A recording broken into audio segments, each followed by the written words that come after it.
Hello and welcome to Denham Green, the home of our Primary 1 and Primary 2 children here at the Edinburgh Academy Junior School.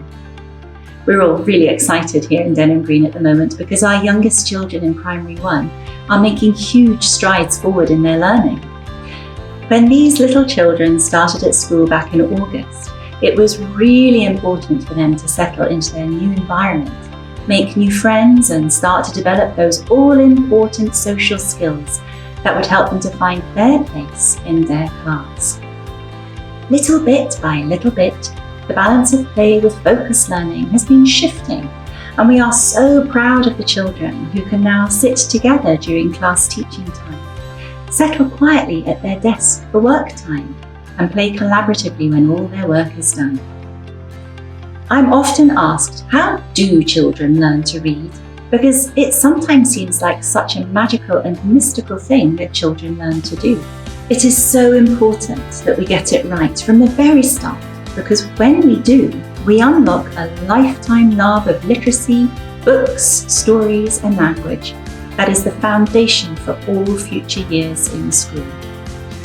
When reading starts to flow, so too does writing, which is what we are seeing now across the Primary 1 year.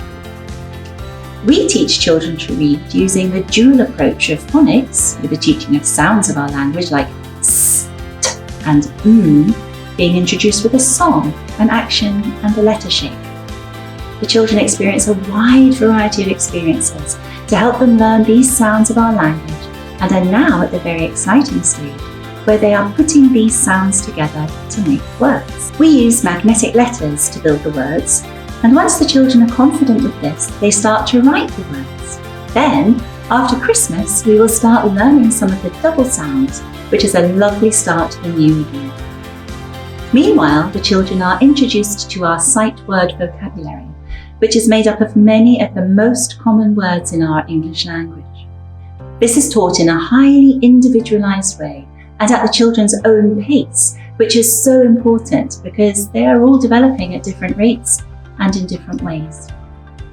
The children's learning is assessed by their teacher every week, one-to-one, and new words to learn are given out as appropriate. All of this forms a solid foundation upon which all future learning can grow. The children start using their phonics to help them to write words and draw upon their knowledge of the sight words in their writing too. They start writing in sentences, and before we know it, sentences become stories, and the children are little authors in the making. All of a sudden, a wonderful world, rich in literature and literacy, opens up to them. The children then move into Primary 2 with all the building blocks in place, and my highly skilled team take their learning forward with the introduction of more complex phonics, the development of fluency, expression, and comprehension in their reading, and the application of grammatical rules in their sentence and extended writing. With all of these foundations for literacy in place by the end of Primary 2, the children are equipped with all of the skills and strategies that they will need in order to move seamlessly into Primary 3 with confidence, with enthusiasm, and with a love of learning.